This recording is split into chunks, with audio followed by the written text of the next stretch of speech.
விக்கிரவாண்டி இடைத்தேர்தலில் பாமக வெற்றி பெற்றால் வன்னியர்களுக்கான 10.5 விழுக்காடு இடஒதுக்கீடு உறுதியாக கிடைக்கும் என அன்புமணி ராமதாஸ் தெரிவித்துள்ளார். விக்கிரவாண்டி சட்டப்பேரவை தொகுதி இடைத்தேர்தல் வருகிற 10ஆம் தேதி நடைபெறுகிறது.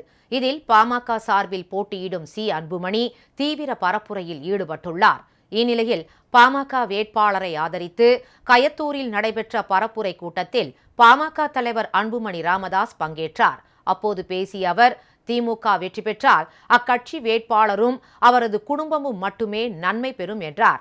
பாமக வேட்பாளர் வெற்றி பெற்றால் ஒட்டுமொத்த மக்களும் நன்மை பெறுவார்கள் என்று அன்புமணி கூறினார்.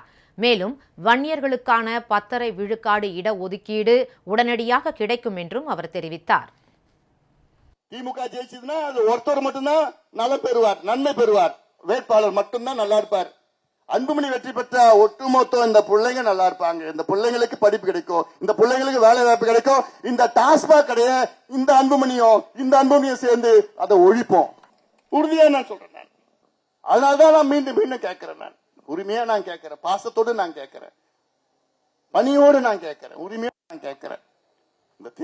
இந்த ஒரு தேர்தல்ல நம்ம ஒட்டுமொத்தமா எல்லாம் சேர்ந்து நாங்க முடிவெடுத்துட்டோம்பா. நாங்க ஒட்டுமொத்தமா முடிவெடுத்துட்டோம்.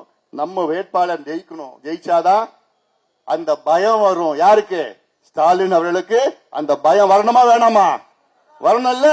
எப்படி சொல்லுவார், நான் சட்டமன்றத்துக்குள்ள நான் வன்னியர்களுக்கு இடஒதுக்கீடு கொடுக்க மாட்டேன் அப்படின்னு ஒரு முதலமைச்சர் சொல்றது யாரா ஏத்துக்க முடியுமா? அப்படி நீங்க அன்புமணியை நீங்க வெற்றி பெற வச்சா அடுத்த மாசம் அந்த பயம் வரும். பயம் வந்துட்டு ஐயோ இவங்க எல்லாம் ஒட்டுமொத்தமா சேர்ந்துட்டாங்களா, அப்ப நமக்கு இனி ஓட்டு போட மாட்டாங்கன்னு அந்த பயத்துல என்ன பண்ணுவாரு, வன்னியர்களுக்கு தனி இடஒதுக்கீடு கொடுப்பார், கையெழுத்து போடுவார். இதேபோன்று பனையபுரம், பணப்பாக்கம், தொரவி, சிறுவள்ளிக்குப்பம், வாக்கூர் ஆகிய கிராமங்களுக்கு சென்று மக்களை சந்தித்த அன்புமணி ராமதாஸ் மாம்பழம் சின்னத்தில் வாக்களித்து பாமக வேட்பாளரை வெற்றி பெற செய்யுமாறு கேட்டுக்கொண்டார்.